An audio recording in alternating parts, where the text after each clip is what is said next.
The sound of the slap still rings in my ears. One moment, I was handing my sister a wedding veil.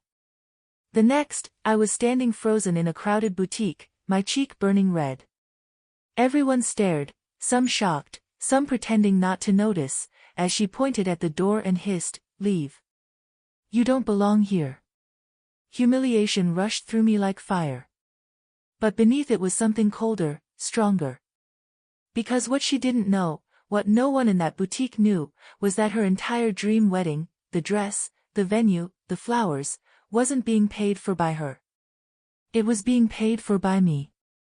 And in that single moment, as I turned and walked out, I decided her fairy tale was about to end. My name is Amanda Carter, and I'm 27 years old. I never thought a day that was supposed to be joyful would turn into the moment my sister completely humiliated me. It all happened during her wedding shopping. We were in this fancy boutique downtown, the kind of place with shiny floors, soft music, and gowns that cost more than most people's cars. My sister Melissa was standing on the platform in front of the mirror, twirling in a white dress covered with crystals. Everyone, our mom, the sales lady, even a few cousins, was clapping and telling her how beautiful she looked. Me? I was sitting quietly in a corner, holding her purse, carrying her phone, and waiting for her to bark another order at me. That's how she always treated me, like her personal assistant, not her sister. When the sales lady asked her if she wanted to try another gown, Melissa snapped her fingers at me. "Go get the veil from the rack and hurry up. You're so slow." I swallowed my pride and did what she asked. But when I came back and handed her the veil, she turned around, slapped me across the face, and said loud enough for everyone to hear, "Just leave. You're ruining my moment." The sting on my cheek wasn't as painful as the sting in my chest. Everyone froze. A couple of people gasped. I felt my face burning with embarrassment, but I held back my tears. She didn't just slap me. She threw me out like I didn't belong. What Melissa didn't know was that the card she was planning to use for all her wedding shopping, the one she was about to pull out for that crystal-covered gown, was mine. For months, she'd been spending freely, thinking our parents were covering the bills. But it was actually me. I was the one paying for the venue, the flowers, even the engagement dinner. And right then, as I walked out of the boutique, I made a decision that would change everything. As soon as I stepped outside the boutique, I pulled out my phone. My hands were still shaking from the slap, but my mind was crystal clear. I opened the banking app, went straight to my account, and canceled the card. Just like that, every penny she thought was hers was gone. I stood on the sidewalk for a moment, breathing in the cool air. Inside, I could still hear laughter, like nothing had happened.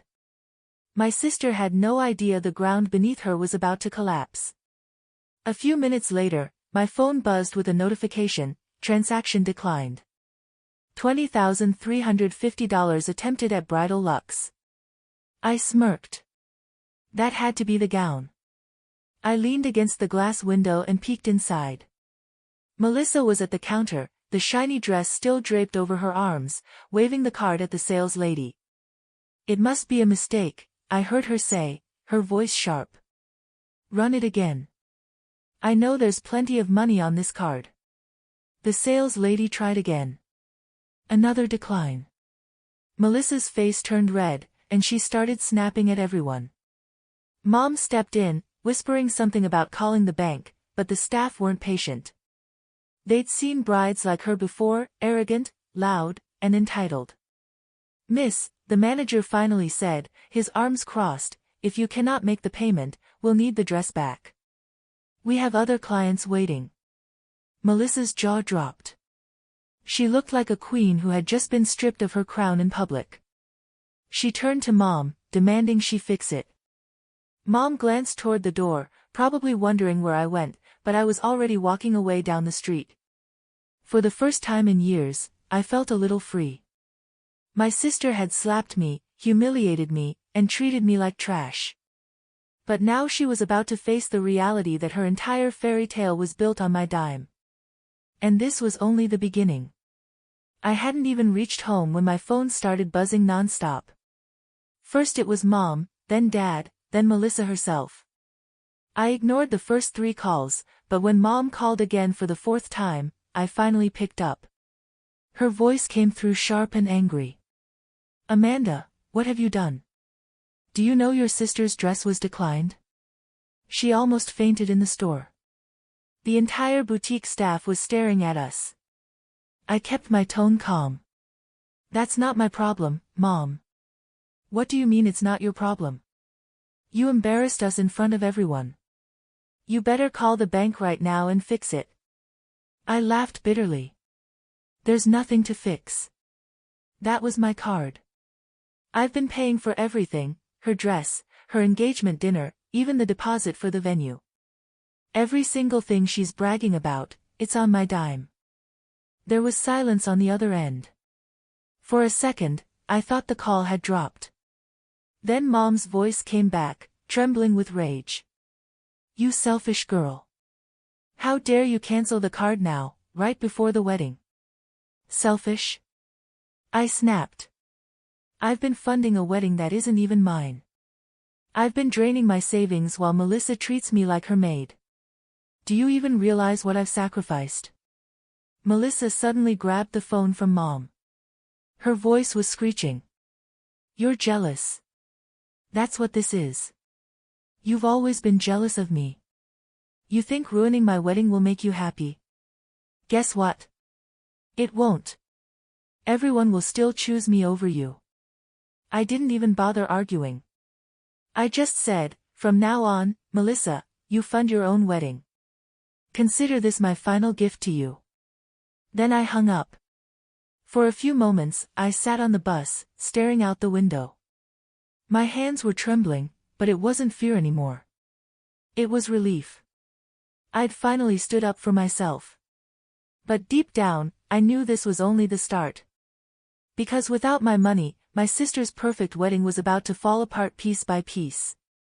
The next morning, my phone buzzed again, this time with a message from the wedding venue: "Payment overdue. Your reservation will be cancelled within 48 hours if balance is not received." I almost laughed out loud. They had no idea that I wasn't paying another cent. I deleted the message, knowing it would soon land in Melissa's inbox instead. By noon, the calls started again. Melissa's voice was shrill, almost panicked. "Amanda, the venue says the check bounced. What did you do?" I spoke slowly, almost enjoying the calmness in my voice compared to her chaos. "I didn't do anything. I just stopped paying, that's all." She screeched into the phone. "You can't do this. The wedding is in 2 weeks. The caterer, the flowers, the photographer, they're all expecting money. That's your problem now, not mine," I said and hung up. Later that evening, word began spreading through the family group chat. Relatives who had already booked flights were asking if the wedding was still happening. A few even mentioned hearing from the caterer that their contract had been cancelled.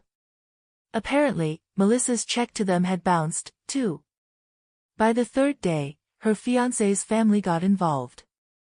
I heard through a cousin that they had a heated discussion at his house. They had believed Melissa's parents were funding everything. Now they discovered not a single bill was paid by them. It was all me. The whispers began: if Amanda was the one paying, what does that say about Melissa? That evening, I got a text from her fiancé himself. "Amanda, is it true you've been paying for the wedding? Melissa told us her parents were covering everything." I stared at the screen, debating. Then I typed back one word: "Yes." I didn't need to explain further. The truth was enough to plant doubt in his mind. And I had a feeling that doubt would soon explode into something much bigger. 2 days later, I got a call I didn't expect. It was from Jacob, Melissa's fiancé. His voice was calm, but I could hear the strain beneath it. "Amanda, I need to ask you something, and I want the truth. Did you really pay for all of this? The venue, the catering, the engagement dinner?" I didn't hesitate. "Yes, Jacob. Every bit of it. Melissa never paid a dime. My parents didn't either. It was all me." There was silence for a moment. Then he sighed. She told me her family was handling everything. She said money wasn't an issue. Do you know how humiliating it was to find out in front of my parents that none of the payments were real? I could hear the anger in his voice now. I trusted her, Amanda. But lying about money this big, it makes me wonder what else she's lied about. Before I could answer, Melissa grabbed the phone from him. Her voice was sharp, desperate. Jacob, don't listen to her. She's jealous. She's trying to destroy us. She's always hated me. But Jacob didn't sound convinced anymore. Melissa, enough. I saw the receipts. Amanda isn't lying. You told me your parents were paying, and now I find out it was your sister's savings. How could you think that was okay? I was going to pay her back, Melissa cried. You don't understand. She's making this worse than it is. But Jacob's voice turned cold. What I understand is that we were about to start a marriage built on lies. If you can't be honest about something as important as this, how can I believe anything else you've told me? Melissa begged, shouted, and cried, but Jacob had already made up his mind. By the end of that call, the engagement was over. I sat there on my bed, phone still in my hand, stunned. Not because I was sad, but because it finally hit me. Her entire fairy tale was collapsing, and I hadn't even lifted a finger except to cancel a card. The truth alone was enough to bring it all down. The wedding day arrived, but instead of excitement, the air was heavy with tension. Relatives who had flown in from out of town were whispering in the lobby of the reception hall, confused about why nothing was set up. No flowers, no catering, no decorations, just empty tables and a bare stage. I walked in quietly, just to see it for myself. Melissa was in the corner, pacing like a storm about to explode. Her dress wasn't the crystal-covered gown she had dreamed of. She'd been forced to rent a plain one last minute. Her makeup was smudged from crying, and her voice was hoarse from shouting at everyone. When she spotted me, her face twisted with fury. You ruined everything. This is all your fault. Her scream turned heads, and suddenly all eyes were on us. But instead of pitying her, the relatives looked at me with curiosity, waiting for an explanation. So, I gave them one, calmly, clearly. Melissa has been living a fantasy. She told everyone our parents were funding this wedding, but it was me paying all along. When she slapped me and treated me like dirt, I stopped. And this, I gestured to the empty hall, is the result. Gasps rippled through the crowd. Some guests shook their heads in disappointment. A few even muttered, "Serves her right." Melissa's face went pale. She turned to her parents, expecting them to defend her. But even they were silent, embarrassed beyond words. Then came the final blow. Jacob, her ex-fiancé, walked in with his parents. He wasn't dressed for a wedding. He was dressed in a crisp black suit, his expression cold. "I came here to tell everyone the truth myself," he said loudly. "The wedding is off. Melissa lied to me, to my family, and to all of you. I won't marry someone who builds her life on deceit." The room was silent except for Melissa's sobs. I stood there, feeling a strange mix of relief and strength. For years, I had been the quiet one, the one who let her walk all over me. But now, everyone finally saw the truth. Her dream wedding was gone, her fiancé was gone, and her reputation was gone, too. After Jacob and his parents walked out, the reception hall turned into chaos. Guests began leaving in groups, shaking their heads, whispering about how embarrassing it all was. Some even demanded their travel expenses back, muttering about how they had wasted time and money on a wedding that never happened. Melissa collapsed into a chair, her face buried in her hands, sobbing. Mom rushed to her side, trying to comfort her, while Dad turned toward me with a glare sharp enough to cut glass. "This is on you, Amanda," he snapped. "If you hadn't pulled your stunt, none of this would have happened." I stood tall, refusing to flinch. "No, Dad. This happened because Melissa and both of you took advantage of me. I paid for months without a word. I sacrificed my savings, my future, to cover for her lies. And what did I get in return? A slap in the face. Literally. The relatives nearby nodded. They had heard everything, and I could see in their eyes that they agreed with me. For once, I wasn't the one being shamed. Mom's voice cracked as she pleaded, "Amanda, please, just fix this. Pay the bills. Help your sister. We can't recover from this disgrace." I almost laughed. "No, Mom. I'm done being the family wallet. You call me selfish when I stopped, but let's be honest. Who's really selfish here? The one who paid for everything quietly, or the ones who used me like a bank account and never once said thank you?" They had no answer. Right then, I made my choice. From this day forward, I'm cutting all financial ties.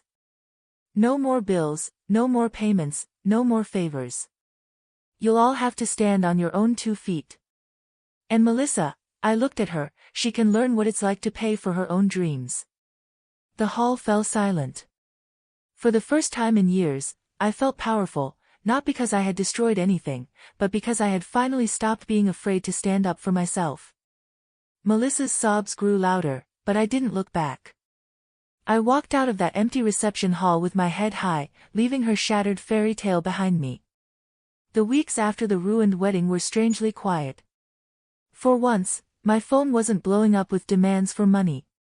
Instead, it buzzed with messages from relatives, some offering support, others gossiping about how Melissa had become a laughingstock.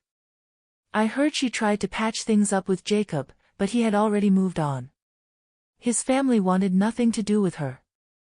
Without the wedding, without the venue, without the groom, Melissa stayed home, bitter and humiliated. The girl who once bragged about being the princess of the family now avoided even going to the grocery store because she couldn't handle the stares. As for my parents, they were forced to face reality. The bills they used to hand off to me were now piling up on their own tables, the mortgage, utilities, credit cards. They were drowning in them. And every time they tried to guilt me back into helping, I simply repeated the same line, "You'll have to figure it out yourselves." At first, they called me cruel. But over time, even they stopped calling as much. It was as if my silence finally taught them what my words never could, that I was no longer their safety net. Meanwhile, I felt lighter. For the first time in years, I was able to keep my paycheck for myself. I started saving again, little by little. I even signed up for a cooking class, something I'd always wanted but could never afford because my money was always being drained by someone else's needs. One evening, as I sat in my small apartment stirring a pot of pasta, I realized something important. I hadn't just canceled a card that day in the boutique. I had canceled years of being walked on, dismissed, and taken advantage of. Melissa lost her wedding, her fiancé, and her pride. My parents lost their free ride. And me? I gained my freedom. And honestly, that was the best ending I could have ever asked for. A month later, I ran into one of my aunts at the grocery store. She smiled warmly and said, "Amanda, I just want you to know we're proud of you. It's not easy standing up to family, but you did the right thing."